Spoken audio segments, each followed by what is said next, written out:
Welcome to English with Samadhi and Happy New Year to all. හැමෝටම සුබම සුබ නවවසරක් කියලා මම ප්‍රාර්ථනා කරනවා. ඉතින් මේ අලුත් අවුරුද්දේ මම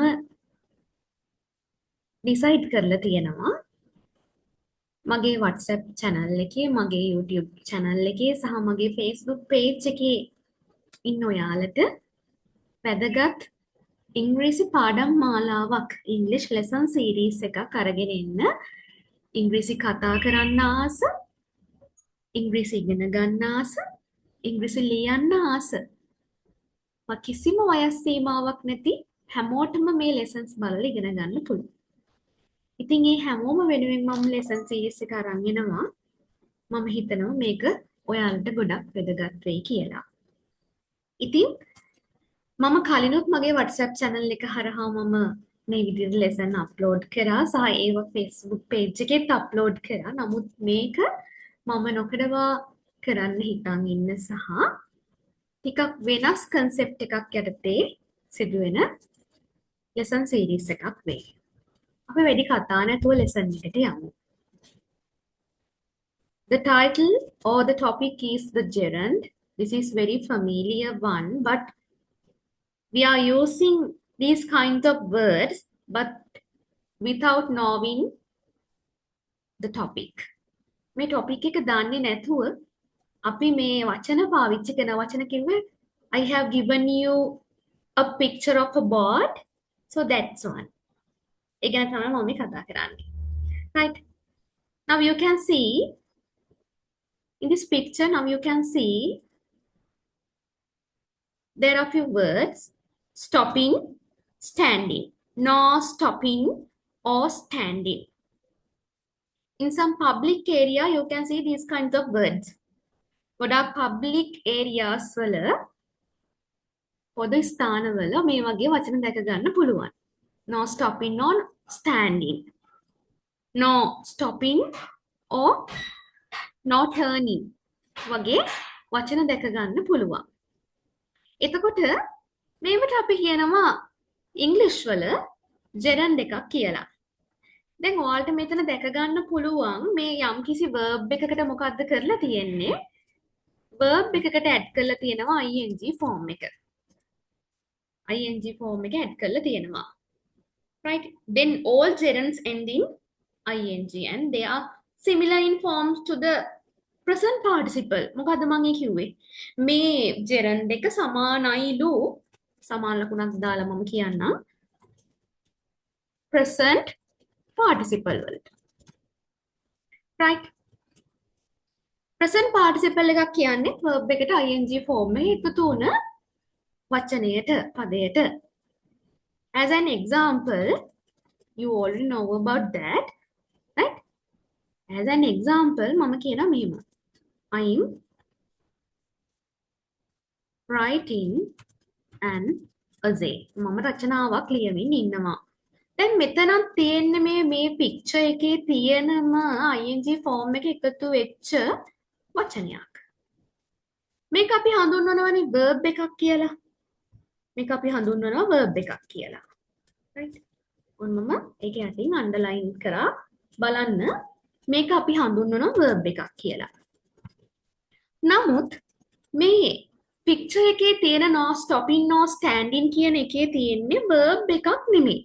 verb එකක් කියන්නේ ක්‍රියාපදයක්. යම්කිසි ක්‍රියාවක්. මොකක්ද එහෙනම් මේ picture එකේ තියෙන වචනවලට කියන නම අපි? verb එකක් නෙමෙයි නම් අපි ඒකට gerund එකක් කියනවා. And also the gerund which is also known as the verbal noun is a verb that functions as a noun. verb එකක් function වෙනවා noun එකක් විදියට. අපි ඒක හඳුන්වන verb එකක් noun එකක් වෙනවා මෙතනදී ing form එක එකතු කරාම සමහර තැන්වලදී අපි ඒක හඳුන්වනවා gerund. එහෙම නැත්නම් verbal noun. එහෙනම් මේ gerund එකට කියන්න පුළුවන් තවත් නමක් තමයි verbal noun. What's the meaning of verbal noun? verbal noun එකක් කියලා කියන්නේ ක්‍රියා නාමයක්. අපි noun කියන්නේ නාමය. නාම පද කියලා දන්නවා. එහෙනම් verbal noun is ක්‍රියා නාම. Right? However, there are a number of difference between the gerund and the present participle. ටිකක් තියෙනවා මේ differentiate එකක් තියෙනවා මේ present participle මම මේ මෙතන example එකේ දාපු වගේ වචන present participle verb වලයි මේ gerund එහෙම නැත්නම් verbal noun වලයි අතර තියෙන වෙනසක්. right? එතකොට මම සිංහලෙන් කිව්වොත් මේ gerund එකක හරිම meaning එක මෙහෙම කිව්වොත් අපි සාමාන්‍යයෙන් කියන්නේ මම පොත් කියවීමට කැමතියි. right? එහෙම අවස්ථා ඔන්න එනවා කියන්න. එතකොට නැවැත්වීම තහනම්. නතර කිරීම තහනම්. හැරවීම තහනම්. දැන් ඕව තමයි verbal noun. හැරවීම, කියවීම, නතර කිරීම, යෑම, ඒම, කෑම, බීම. ඒව මොකක්ද? verbal noun. හරිද? ඒවා verbs නෙමෙයි, ක්‍රියාපද නෙමෙයි. ing form එකක් සෑම ක්‍රියාපදයකටම එකතු වුණාම අපි ඒක අර හොඳ ඇහැකින් දකින්න ඕනේ ඒක present participle verb එකක්ද මම රචනාවක් ලියමින් ඉන්නවා කියන්නේ ලියමින් නම් ඒක verb එකක් ing form එකකට තුන writing ලියමින් writing coming eating bombing drinking යමින් going වගේ ඒ විදියටම තේරුම් ගන්න ඕන අදාළ දීලා තියෙන වාක්‍යයේ තේරුම අනුව ඒක එතන තියෙන verb එකක්ද එතන තියෙන්නේ gerund එකක්ද එහෙම නැත්නම් verbal noun එකක්ද කියන එක අපි differentiate එක identify කරගන්න ඕන ඒ වාක්‍යයේ හරි තේරුම ඔලුවට දාගෙන. First we have to read it first. ඒක අපි මුලින්ම කියවන්න ඕන වාක්‍ය. දැන් මෙතන I am writing an essay කියන එක අපි අර්ථය බැලුවම ඒක පේනවා ලියමින් ඉන්නවා කියන එක. right? දැන් මම මෙහෙම කියනවා. I'm reading a book. මම පොතක් කියවමින් ඉන්නවා. මොකද්ද මේක? කියවමින් ඉන්නවා නිසා මේක verb එකක් reading කියන්නේ. right? එතකොට I like to read in books. I like to read in books කියන එකේ තියෙන්නේ මම පොත් කියවීම කියවමින් ඉන්නවා කියලාද නැත්නම් මම පොත් කියවීමට කැමතියි කියලාද? ඔව් මම පොත් කියවීමට කැමතියි I like to read in books. එතකොට අපි මේක හඳුන්වනවා gerund එකක් විදියට එහෙම නැත්නම් අපි හඳුන්වනවා verbal noun එකක් විදියට. එතකොට ඔයගොල්ලෝ දන්නව නේද?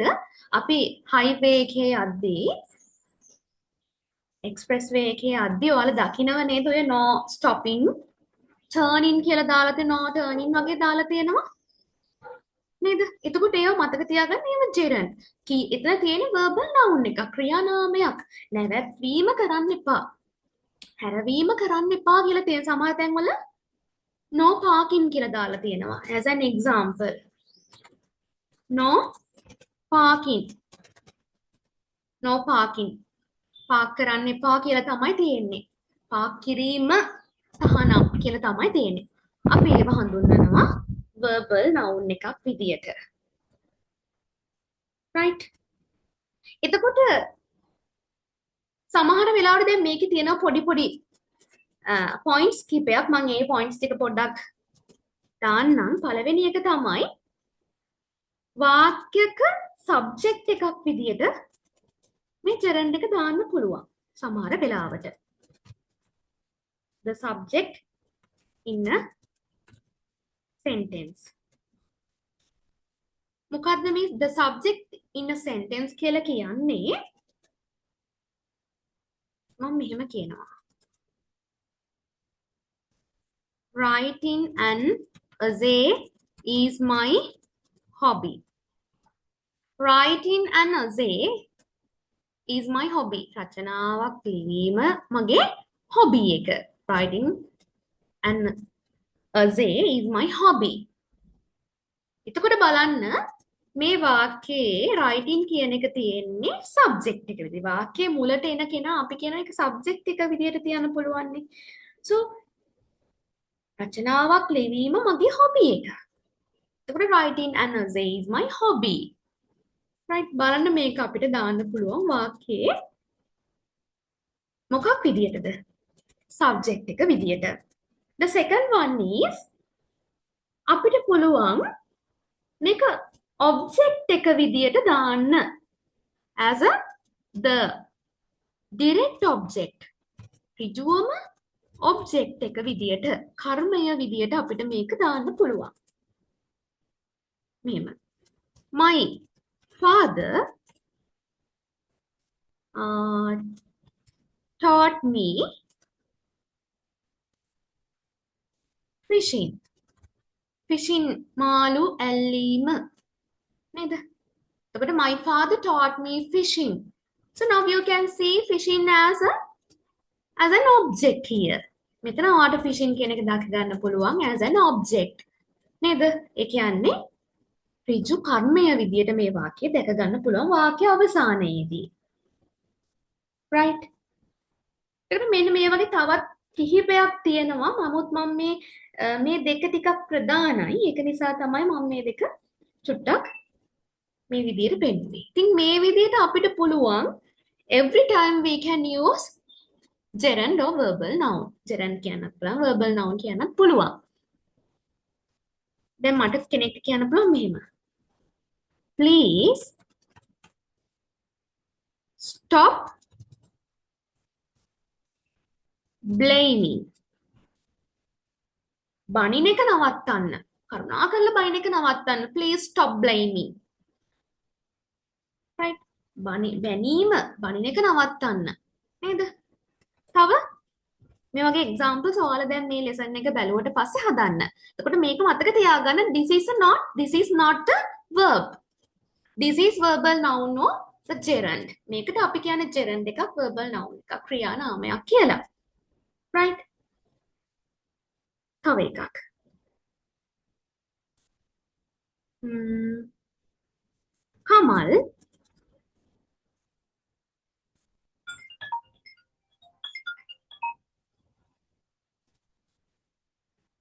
Kamal likes to swimming.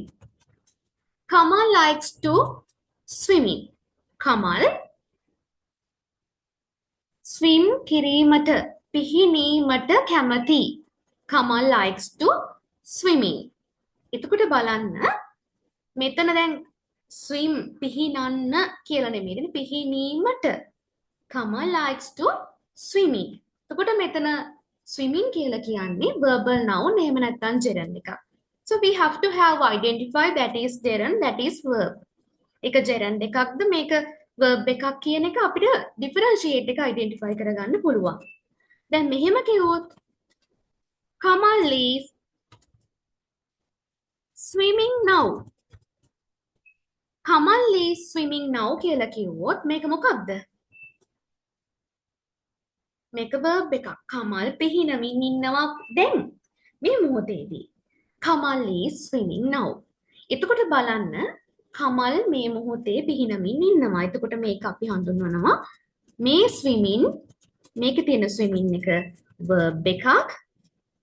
එතකොට Kamal likes to swimming කියන එකේ swimming එක gerund එකක්. අපි එහෙම නැත්නම් කියනවා ඒකට verbal noun. එහෙම නැත්නම් සිංහලෙන් කියනවා අපි ක්‍රියා නාමයක් කියලා. gerund or verbal noun. එතකොට මේ වගේ අපිට පුළුවන් මේ gerund කියන එක ඊටාම පැහැදිලිව අපිට හොඳින් අවබෝධ කරගන්න පුළුවන් මේ වගේ සරල උදාහරණ හරහා. ඉතින් මම හිතනවා ඔයාලට මේ පාඩම මේ lesson එක හොඳින් පැහැදිලි වෙන්නේ නැති කියලා. ඉතින් ඔයාලා try කරලා බලන්න making examples හදන්න comment section එකේ දාන්නත් පුළුවන්.